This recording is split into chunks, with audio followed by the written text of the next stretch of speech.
is gold আৰু মানুহৰ পুৰণা স্মৃতিবোৰো সোণৰ টুকুৰাৰ দৰে youth is the gift of nature but age is the work of art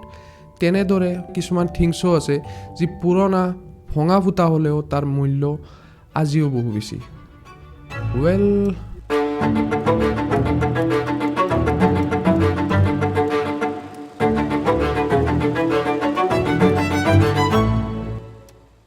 video' গেমৰ ওপৰত মই বহু ধৰণৰ ভিডিঅ' বনাইছোঁ যদি তোমালোকে গেমিং হিষ্ট্ৰী নাজানা তেনেহ'লে এই ভিডিঅ'টো চাব পাৰা ইয়াত মই থুলমূলকৈ বিশ্লেষণ কৰিছোঁ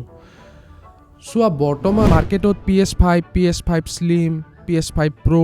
Xbox Series Xৰ দৰে বহু এডভান্স টেকন'লজিৰ গেমিং কনচোল মাৰ্কেটত চলি আছে আৰু ইয়াৰ মাজতে ওল্ড কনসোল যেনে PS3, PS4ৰ ডিমাণ্ড মাৰ্কেটত এতিয়াও চলি আছে PS4 গেমিং কনসোলৰ ভিতৰত এটা পপুলাৰ কনসোল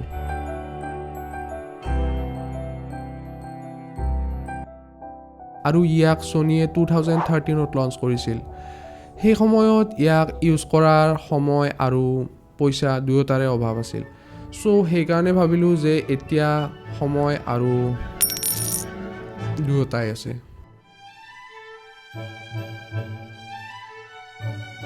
এতিয়া কোৱেশ্চন কৰিব পৰা যে গেমিংটো পিসি ল্যাপটপ মোবাইলতো কৰিব পাৰি সো হোৱাই কনসোল ব্ৰো কনসোলত গেম খেলাৰ মজাই বেলেগ ৰং ফিজিক্যালি হয় বাট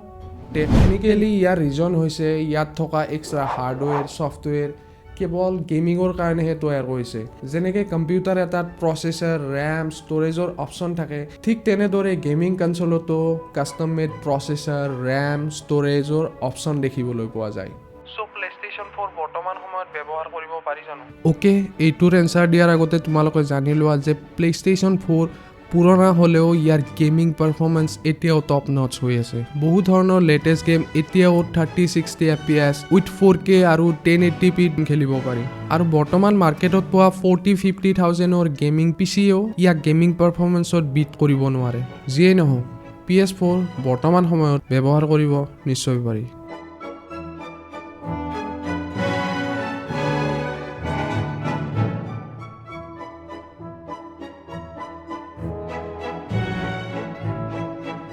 ইয়াৰ এটা ডাঙৰ এডভান্টেজ হৈছে ইয়াৰ গেমিং লাইব্ৰেৰী য'ত বহু ধৰণৰ AAA টাইটেল আছে যেনে Uncharted series God of War Assassin Creed Red Dead Redemption Spiderman Tomb Raider GTA 5 Last of আছ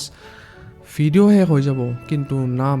শেষ নহয় এতিয়া চোৱা লোকি সিৰিজত যেনেকৈ লোকিৰ বেলেগ বেলেগ ভেৰিয়েণ্ট দেখা গৈছিল ঠিক তেনেদৰে PS4ৰ বেলেগ বেলেগ ভেৰিয়েণ্ট পোৱা যায় আৰু সকলো ভেৰিয়েণ্টৰে কিছুমান স্পেচিয়েল পাৱাৰ মানে এডভান্স ফিচাৰ্স কিছুমান আছে Sonyয়ে PS4ৰ ভেৰিয়েণ্ট তিনিটা লঞ্চ কৰিছিল 2013ত PS4 Fat 2016ত PS4 Slim আৰু PS4 Pro PS4 Fatত নৰ্মেল 1080p গেমিং 30-60 FPSত কৰিব পাৰিছিল এণ্ড নেক্সট PS4 Slimত 1080p HDRত গেম খেলিব পাৰিছিল এণ্ড নেক্সট PS4 Proত 4K লৈ গেমিং কৰিব পাৰি PS4ত কেৱল গেমিঙে নহয় তাৰে উপৰি web browsing YouTube Netflix Amazon Prime Apple TV ইত্যাদি ষ্ট্ৰিমিং কৰিব পাৰি গেমিঙৰ লগতে ফুল এণ্টাৰটেইনমেণ্ট আৰু লগতে PS4ত VR গেমিঙৰো সুবিধা পোৱা যায় এভৰি PS4ৰ লগত এক ইউনিক এণ্ড ফিউচাৰিষ্টিক কণ্ট্ৰোলাৰ পোৱা যায় যাৰ লগত ডুৱেলশ্বক 4 ভাইব্ৰেচন ফাংচন আছে যাৰ সহায়ত গেমিঙৰ এক্টিভিটিজ বিলাক ভাইব্ৰেচনৰ সহায়ত ফিল ল'ব পাৰি like a real gaming experience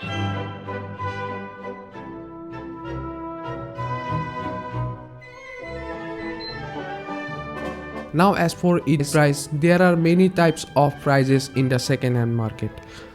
mainly PS4 Slim যদি 10,000 ৰ পৰা 15,000 ৰ ভিতৰত ভাল কণ্ডিচনৰ পোৱা then close your eyes and take it আৰু যদি তুমি অনলি ফৰ গেমিঙৰ কাৰণে ডিভাইচ বিচাৰি আছা ন দেন 30 বা 40,000 ৰ ভিতৰত ল্যাপটপ বা পিসি লোৱাতকৈ PS4 Slim বা PS4 Pro ব্যৱহাৰ কৰিব পাৰা আৰু PS4 ৰ গেম বিলাকো মাৰ্কেটত বহু কম ৰেটত পাই যায় আৰু ফ্ৰী গেমিঙৰ কাৰণে জেল ব্ৰেকৰ অপচনটো আছে অৱশ্যে জেল ব্ৰেক থকা কাৰণেও বহুতে ইয়াক এতিয়াও প্ৰিফাৰ কৰে সো মই সেই কাৰণে কৈছিলোঁ যে পুৰণা থিংছ কিছুমান সোণৰ টুকুৰাৰ দৰে যি ভঙা ফুটা হ'লেও তাৰ মূল্য আজিও বহু বেছি মনজিত মাৰ্কেটত নতুন স্মাৰ্টফোন কি ওলাইছে